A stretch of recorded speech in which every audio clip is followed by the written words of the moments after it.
Welcome back to Apter's Alley, Part 2 with Ian Riccaboni, the main voice right now of Ring of Honor. First of all, you have such a long name, Ian Riccaboni. Has anyone said, maybe you should just be like Ian R or Ian Ricky? Ian Ricky. It's funny you mentioned that. When I came to in part 1, we talked about meeting Kevin Kelly. Yes. He advised me, hey, no promises, no guarantees, but we're starting up Future of Honor. We're starting up Women of Honor. I'd like you to come to a tryout and meet our executive producer, Delirious. Yeah. Meet Carrie Silken, meet a couple of the guys, see how you fit in, see if you like it. Yeah. And my tryout was in a couple interviews with the guys, Adam Cole, Bobby Fish. Yeah. And I got up and I said, this is Ian Riccaboni, blah, blah, blah. I was talking to Bobby Fish. Carrie Silken, who I love dearly. He's one of the questions I had about, tell us about Carrie, but now you just did. I love Carrie too. Hi, Carrie. Hi, Carrie. And if it wasn't for him, Ring of Honor wouldn't be here. Yeah, I know. And that's, that's absolute fact. But he says, hey, you know what? Maybe you should shorten your name. And throughout the rest of the tryout, I was Ian Morris. So Did Hugh Morris object to that? Very nice guy. I met him at the Monster Factory. See, I thought Ian Ricky. Yeah. 2 first names. But you know what? Ian Riccaboni is great. Thank you. It's fantastic. So let's talk some Ring of Honor. We had talked earlier about your roots and how you started, but Ring of Honor has now gone through, they keep growing. They keep growing. And one of the amazing things right now is a man who would come from the WWE who just was getting very frustrated and now he's almost changed the entire independent scene because he's working wrestling for so many independent scenes, and he's the current, as of this taping on July 27th, 2017, is Cody Rhodes, just with the name Cody. Yeah. So tell us about how he's changed Ring of Honor. Cody's a guy that Ring of Honor is built around honor. We have the code of honor. We have this level of respect for one another and for the fans and for everybody that tunes in. Cody's a guy that's doing it his own way, and in some ways it's frightening because he's defending the championship against guys that aren't under contract. That are under contract for different organizations that we can't even say their name on television. Yeah. So it's something we haven't seen before, but it's doing a lot for Ring of Honor. When Cody signed, ESPN, USA Today, Huffington Post, the sporting news, OneWrestling.com. Yes. Everybody was talking to him or about him. Yeah. And these huge outlets just speaking about Cody and then the splash he made, the debut at Final Battle, and then him joining Bullet Club, and then him becoming the champion. And he's brought this extra level of just affirmation to Ring of Honor. For a long time it was kind of a breeding ground for top talent. Sure. Seth Rollins, Daniel Bryan, CM Punk. But I hate to label this, but he's the son of Dusty Rhodes. He sure and everybody knows that. Yeah. No matter how good he is or whatever, he's the son of Dusty Rhodes. So, and he's just he deserves what's happening to him. Absolutely. Yeah. For every expectation that's been put on him being the son of Dusty Rhodes, he's exceeded them, or he's blown through them, and he's the hardest worker there, first guy in, last guy out. He's a guy that I really respect greatly, and it made Ring of Honor. It took it from a sort of a organization where young wrestlers came to make their mark to a destination. So you see guys. That's great. Destination, Ring of Honor. Cody, Bully Ray, who came to Ring of Honor. Yeah. We saw the Hardys come in. Oh, of course. And so those guys come in and they help elevate the awareness of the product and the brand, and they also get to work with some of the top young talent in the world, which is very appealing to them. But when you have somebody like a Bully Ray, who I think he's fantastic, but then you have somebody in the dressing room when somebody's on the lower end of the card or even the higher end of the card, and they come back to the dressing room, they go right to him. What did you think? Mm-hmm. Yeah. Oh, and it's great. I mean, you see, you see that all the time. You see that at every event, and it's thrilling because I think that says a lot about Ring of Honor. It's not the wrestlers that I enjoy the most, or the wrestling. We're such a tight community at Ring of Honor, the locker room. And I recently, told this to somebody else. I became a dad for the first time this past November. Yes, congratulations. I've met your baby. Yeah, oh, Zach, absolutely. And for the very first time, and I was scared. Man, I was scared. Yeah. And, not that I wouldn't be a good father or, but there was folks to turn to. Bobby Fish, who I love, great dad. Nick and Matt Jackson, great dads.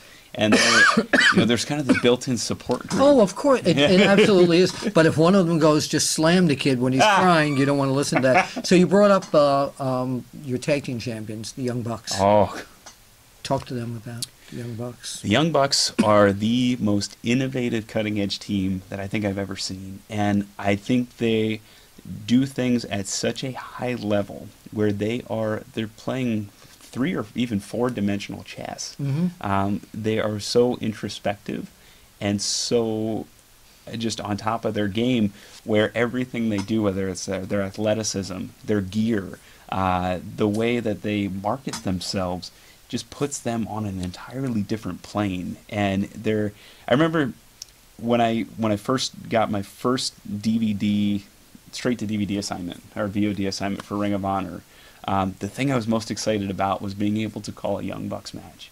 Oh, wow. You were a fan. Absolutely. Yeah, and it's hard not to be a fan of those guys. And, for some traditional wrestling fans, it's a little bit different to see folks like the Young Bucks. But I imagine that some of the more traditional fans, maybe in the 80s when they saw the Rock and Roll Express for the first time. Oh, yeah, the Midnight Express, Rock and Roll, so great. The Rockers even. The Fantastics. Yeah. They might have... Now we speak in my language, too. No, I think the Young Bucks are incredible. Wouldn't you like to see them versus the Rock and Roll? Oh, and the Rock and Roll's prime. Back in the magazine days, that would have been a great dream match. Oh, absolutely. That would have been the cover of Pro Wrestling Illustrated. Oh, absolutely. Yeah. Absolutely. That would have sold 1 million covers. Absolutely. I mean, and you know what? Their success, and I don't know if I've ever mentioned that, but the success of them, Bullet Club, the Christopher Daniels, Jay Lethal, the eyeballs and the money that they have brought in and the way they've accelerated it, created a spot for a backup announcer. So in part 1, we talked about Blue Meanie, Kevin Kelly, Danny Cage, having a lot to do with kind of my progression. Yeah, so who's your backup now? Well, that's... Hi, folks. If you're Where's looking the to contract? Right. Where do I sign? We'll I'm still available, Joe. No, that's great, but we do, of course, there has to be a backup for everybody. Absolutely. Let's talk about Kushida. Wow. I was going to say Kushida. It's Kushida. What a talent. I mean, there's a guy that he's literally taking my breath away thinking about him. He's incredible in the ring, and you think about the travel schedule he has to endure too. I mean, similar to the Young Bucks, because they're stars in Japan, they're stars in Australia, they're stars in the UK. Sure. Kushida is too, and he's a great ground-based wrestler that has a lot of submissions. He can take to the air a lot too, but he's having such a great year. He's such an asset to Ring of Honor right now. That's great. And I think everybody has been an asset, and there are so many guys there who laid the foundation in the past few years, including like Adam Cole and absolutely, and you have other people coming in like Marty Scurll. Oh, yeah, the villain. Yeah, he's been with us for less than a year. Yeah, I knew Marty when I used to go to England a lot. So great. Absolutely great competitor, and party Marty. Party Marty. Yes, yeah. He is absolutely one of the best in the world right now, and we are so lucky to have him. He's recently on Ring of Honor television. We had a 6-man mayhem match, so it's 6 men. It's competed under lucha rules. He didn't land in a single offensive maneuver, but still won the match. Yeah, well, that's Party Marty. So let's talk about, before we go, I want to talk about, I believe it's August 18th. Oh, yes. In London. Hello, ultimate to all our friends there. War of the Worlds. Rev Pro, Ring of Honor, and New Japan and CMLL. Oh, what a collection. Oh, my goodness. So, I mean, this is really, when you talk about War of the Worlds, first of all, is this your first trip going over to broadcast in England? It is, and I'm so thankful that I got to go. Yeah. It was something where, and again, fan support. Just the overwhelming support of the fans purchasing tickets. Things like that. That's allowed. That's allowed me. These sell out internationally really quickly. You got to get your tickets like really fast. Absolutely. Ring of Honor's website, right? Yeah, ROHWrestling.com. Yeah. There's still some limited availability, but you can certainly. Doesn't matter where you are in the building, just go, because Ring of Honor is it's a different product than GWF. It's a different product than WWE, and it's a different product from most of the indies. It's got its own stamp on it. It does. There's really nothing like being there because there's an energy in the building. Everybody is excited to be there, and everybody's excited to see their favorite stars. And this War of the Worlds tour is going to be incredible. We have Ultimo Guerrero, who's just a legend. Yeah. One of my dreams. I never thought 5 years ago I'd be sitting ringside calling an Ultimo Guerrero match. Really? Who else? Jushin Thunder Liger. Yes. I am thrilled beyond belief. I've never called a Jushin Thunder Liger match. I've photographed so many of his matches. It was great. So I know what you're talking about. And just, a guy that has done it for almost 30 years now. Yeah. And our big, we have a digital pay-per-view coming up on August the 19th from Liverpool. Right. Cody defends the ROH World Championship if he still has it, because he's defending it all over the place without the approval of the ROH Board of Directors. I heard. Yeah. He's defending. He's an outlaw. He is. Remember Dusty and Dick Murdoch were the Outlaws? Sure do. Yeah. So he's riding on the edge of a lightning bolt. But tell us about the 19th. He's taking on a gentleman named Sonata, who's one of the fastest rising stars in Japan. He's in Los Ingobernables de Japón. Just a really great wrestler who has an opportunity to take the championship in England and take it back to Japan. It could happen. It could happen. He's a hell of a competitor. Absolutely. We're seeing what he can do in the G1 right now. So if that's any indication, Cody might be in for a long weekend. But it's going to be incredible. First time in the UK, first time in Scotland. This is going to be wonderful. Oh, yeah. I envy you. I've been there, I've done it, and I always want to go back. Where can people find Ring of Honor and you, of course, on social media? Absolutely. So Ring of Honor is easy. They're at Ring of Honor on Twitter, Ring of Honor on Facebook. And they can find me at Ian Riccaboni. So just my last name. Spell your last name. Riccab, as in boy, O-N-I. And a lot of confusion around that because I say Riccaboni. That's the Americanized version. If you're Italian, it's Riccaboni. But years and years and years of Riccaboni. Yeah. So Riccaboni, that's fine too. Now, before we go, one of your other passions, and I know this, and please don't boo out there if you're with an opposing team. You're a Phillies guy. I am. You love to, and you should. You have 2 books there. I do. So this is the 100 greatest Phillies of all time. He authored this. I did. We talked about in part 1. A television show I was on, Phillies Nation. Yeah. It's also a great website that I used to be the editor Hold for. that still so everybody can see that. Actually, I'm going to. Go ahead, talk about it. Yeah, I was the editor of PhilliesNation.com for a few years, and Pat Gallen, who is a Emmy-winning sportscaster for CBS Philly. Yes. Before he got his start there, he was with me at the website. So we came up with the list together, and I wrote the book and wrote the entries. It's a great book. Thank you. And my mother-in-law edited it, so it's kind of a fun family tie. Where can people get that book? Amazon.com, 100 Greatest Phillies. You can get it at Barnes & Noble. It's been out for a little bit, so you may have to special order. Hold it still so you'll see it. But, so it's absolutely great. And what is this other book you have here? Well, this one I was hoping that you could sign because I bought this one right when it came out. Wait a minute. Is wrestling fixed? I didn't know it was broken. It's okay. You got it. I couldn't say that word in Ring of Honor. Is that right? Broken? Or fixed? Well, I'm not accusing anybody of fixing anything. No, but it's the title of my book here. Right, yep. So that's all we're talking about. Yep. So they've seen it out there. It's still available at Barnes & Noble, Amazon. Absolutely. And there is a special way to get it autographed. Do you know you can get this book to your fans autographed? Do you know how to do it? I'm going to tell you the trick. No, how do you do it? A friend of mine, actually Chris Monaco, Evil Zebra, he told me that he used to know Mike Douglas, who did a variety show here. And Mike wrote a book, and he couldn't go everywhere to sign these things, so he bought like stickers, labels, before there were computers, and if a fan wanted an autographed copy, he would write out a sticker, send it to them, and then they could adhere it to the front page. Oh, wow. Yeah. How Yeah, about so that's that? the way to do it. So if you want to personalize it, it'll cost you postage, but if they're buying the book, Absolutely, and they're I'd be a fan, happy to. Yeah, and if you see me at Ring of Honor events too, you know, Yeah. please stop by, bring the book.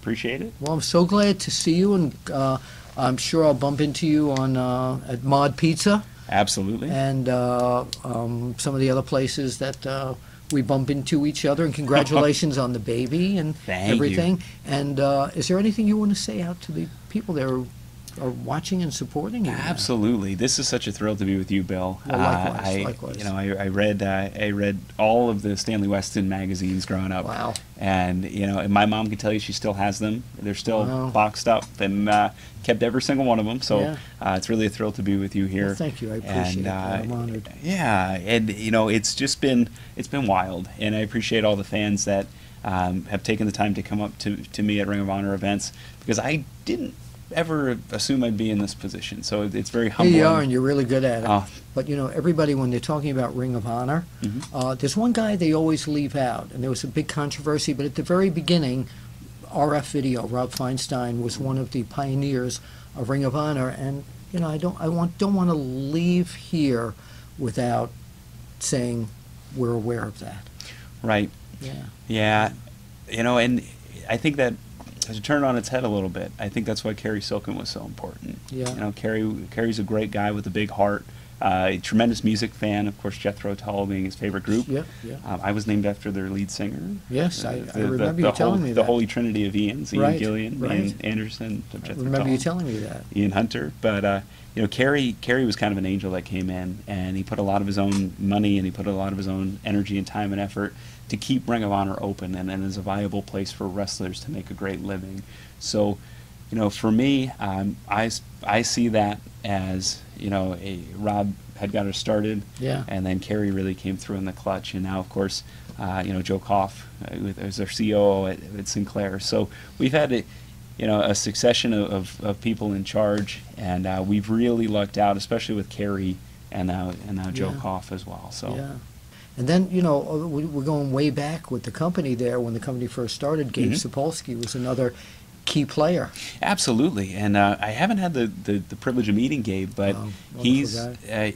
you know, if you look back at some of those early ROH events, that really was important in laying the groundwork and Yeah. the cornerstones of what Ring of Honor would become. And you can't turn on our product without seeing the introduction, where we talk about our 15 years of history, Yes, yes. where you see guys like CM Punk, Daniel Bryan, Oh, yeah. Austin Aries, Roderick Strong, guys that really made their mark in some of those earlier years, and then became Look where they are now. megastar Yeah. Samoa Joe. Yeah, Is yeah. just another one of the names. So, you know, and the guy I really liked from that era, you know, I think Dave Prazak is a tremendous announcer. Oh, yes. And yes. but my guy was always Lenny Leonard. You know, All I was right. always a Lenny Leonard All fan, right. and so you know, growing up, I always liked Tony Schiavone. I liked Vince McMahon, but Lenny Leonard was the guy for me. When I heard him on Ring of Honor, I thought that's what a wrestling announcer should Gordon sound. Soley. Of course. Oh, yeah. The Dean. The Dean. Indeed. Do you do imitations of any of the broadcasters? I don't. I slip into Mean Gene sometimes by accident. Well, but- let me hear. Mean Gene, you know, you interviewed so many people. Mean Gene, tell us about Roddy Piper. Well, absolutely, Bill. You know what? Roddy Piper was a tremendous individual. That's very good. And right. I can do a Gordon Soley. Indeed, a proboscis has been broken, and we will be right back. What about Lance Russell? Tell him to get out of here. Oh, that's great. That's great. Well, Jim Ross, of course, is incredible. Absolutely. Absolutely incredible. But the first broadcaster, I know we're going off topic now. One of my favorite guys was Chili Billy Cardell. He was the voice of Philadelphia wrestling. And you go, this is Philadelphia wrestling, the place where anything can happen, and it usually does. And I was living in New York at the time, but that was the WWF shows. Well, you bring up Philly. What about Gary Michael Capetta? Well, of course. Thank you. I've just had some helium, and I love Gary. Gary's such a got nice guy. and he's got a great one-man show And too. talk about Ring of Honor connections. Yeah. He was involved in the early Yes, days as well. he really was. But my favorite might be Joe McHugh, Let me do Joe McHugh. Do you do a Joe McHugh? the timekeeper at the bell, Mike Mittman. And not very good. I'm working on it. And I'm Joe McHugh. Mike Mittman always talked like this. Mike Mittman would say, well, we've got Alpha the Wild Samoan going here right now. He's the co-host of the Larry Holmes Show. He is another proud Allentonian. Yeah, Allentonian. Who else? What's some other broadcaster? Oh, you know who I loved growing up also? Again, we're off topic, but this is fun. I used to love Jimmy Lennon Sr. Oh. Yeah, Senior. Jimmy Lennon Jr. is the boxing broadcaster, but Jimmy Lennon Sr. back at in the old days at the Olympic Auditorium, he'd go, and now they're claiming to be from New Mexico. Here's Great Goliath Blackgordman. Oh, he was Also look into tremendous. him. I think Ken Resnick doesn't get a big enough shake. Killer Ken. Ken was great too. You know, Wow. he had big shoes to fill with Gene in the AWA, and then if follow him to the WWF. But I think Ken Resnick did a tremendous job. He did. And he's a guy that always brought an air of professionalism. Ken was always great. Yeah, Always absolutely. great. Just Well, we've talked. nice. If we left anybody out, it's just because we don't remember them at the minute. We have to get out of here. All right. Our producer, who is Oh yeah. so, you know what I always say. We'll see you at the matches. Would you? Well, let's Oh, both say. Let's point out Oh there, yeah, and let's do it. we'll see you. At the matches. Well done. You have a possible career in front of you. Thank you. I appreciate that.